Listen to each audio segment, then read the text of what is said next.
Well, I wasn't planning to do any POV video instead, but it's very quiet down at Price Farm, and it is absolutely soaking. I'm here on about the third time that I'm playing with the Nikon Z9. Oh, look. I haven't got any seeds, sorry.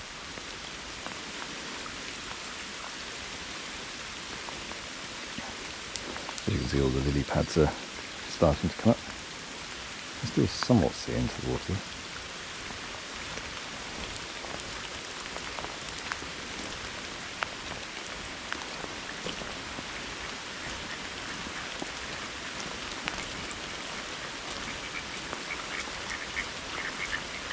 I've already got a few photos that I'm quite happy with. I've got some of a jackdaw flying in the rain, which I think came out rather nice.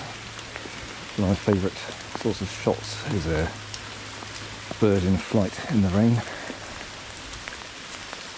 I'm also having knee trouble at the moment, so getting good angles on some of these might be a bit of an issue.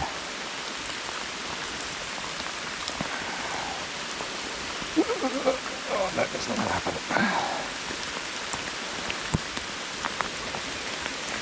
Do something slightly less exciting and just go slightly down the hill instead. Oh, there's more hen.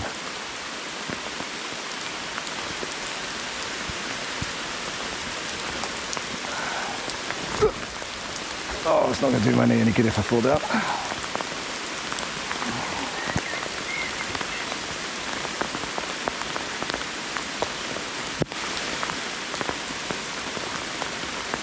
I don't want this duck without this log behind his head, but because I can't kneel, there's a bench to sit down on it.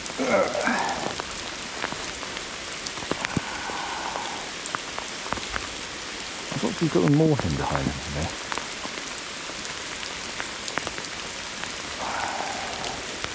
How's that looking like?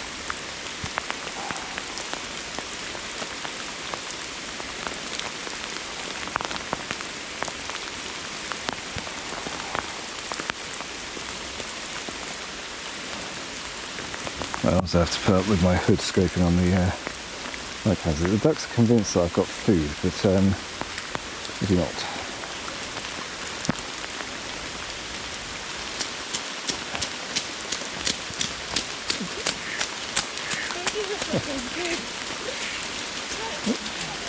That's good.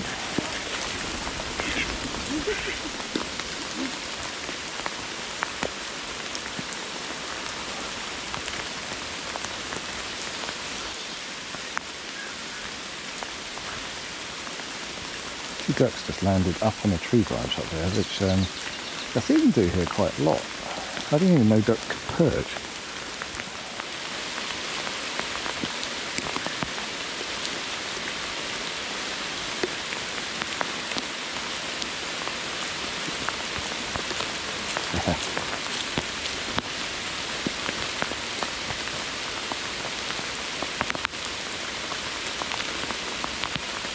This is really quite heavy.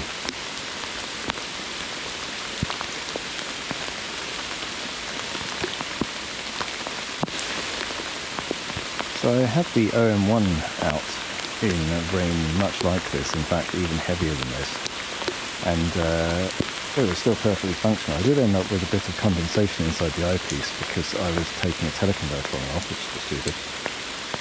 My only area of concern with this setup today is that I have the F2Z adapter.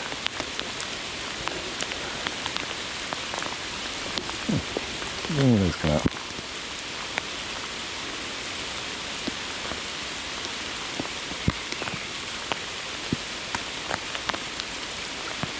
Yes. In-flight duck shot in the rain. That's one marker.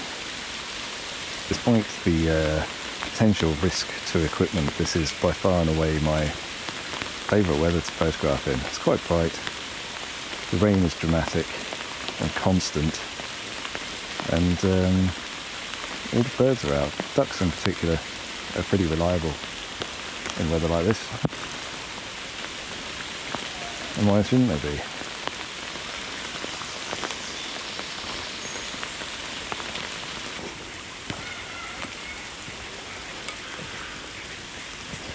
Weather like this just feels like a reset.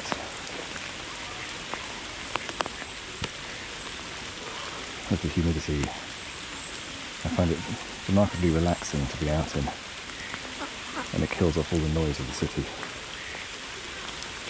You guys getting in the way?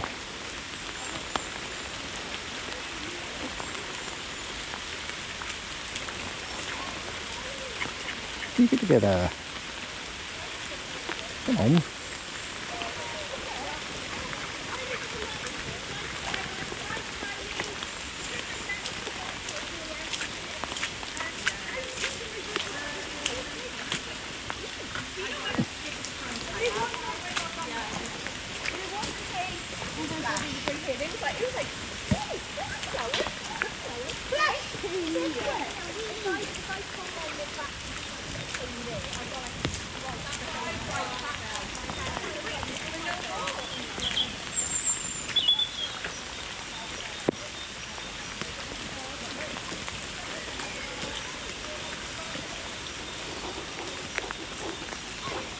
One setting I was playing around with on the Z9 was to use a held button for a specific setup. So for birds in flight, I've actually swapped it to a toggle on the record button in photo mode at the moment, which is a bit unfortunate that you can't use that as a held button.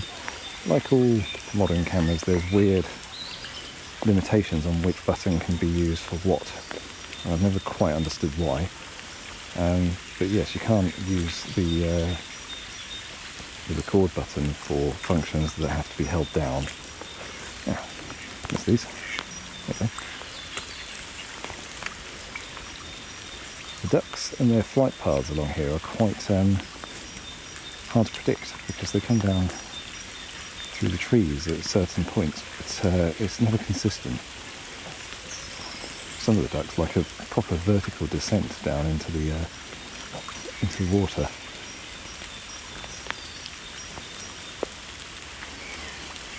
One of the nice things here though is that you can see quite how clear this water is.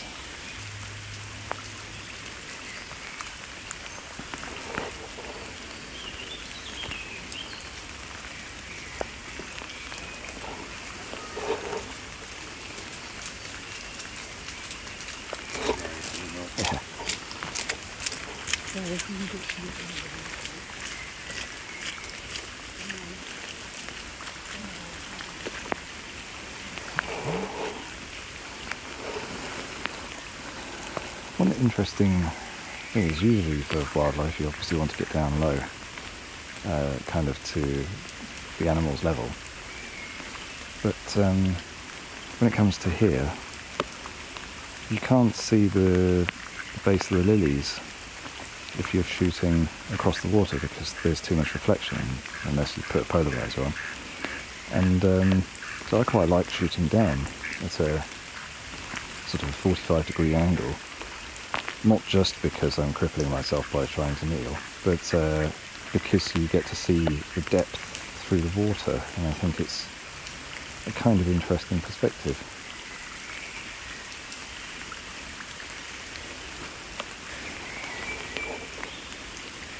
I have no worries whatsoever about the waterproofing of the Sigma lens.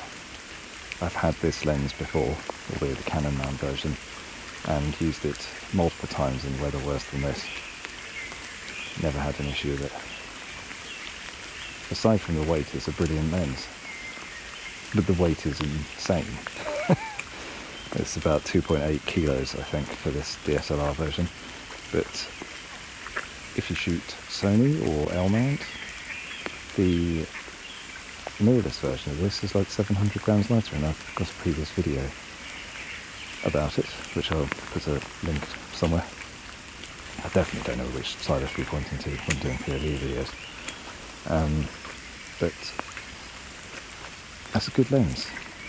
It brings it down to just about the right weight. which is to say, carryable.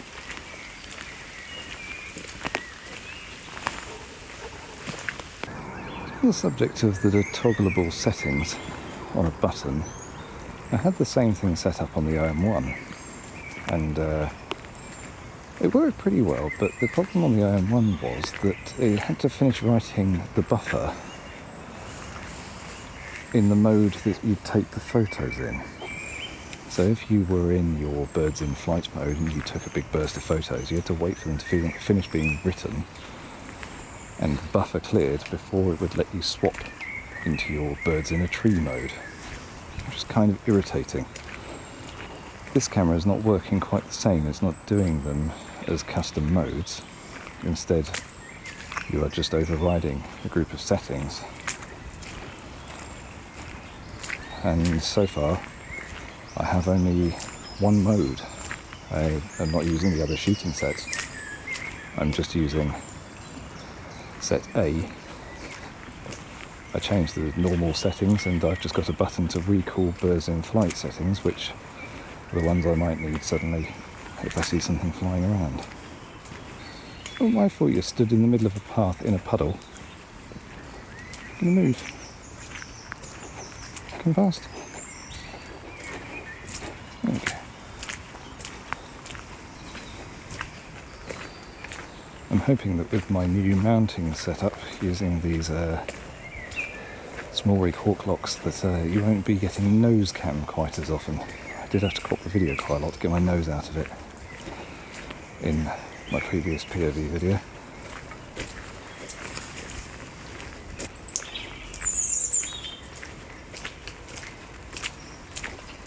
Well, now that the rain's ceased, everything's sort of calmed down a bit, so I'll leave it there for today. Back to the studio.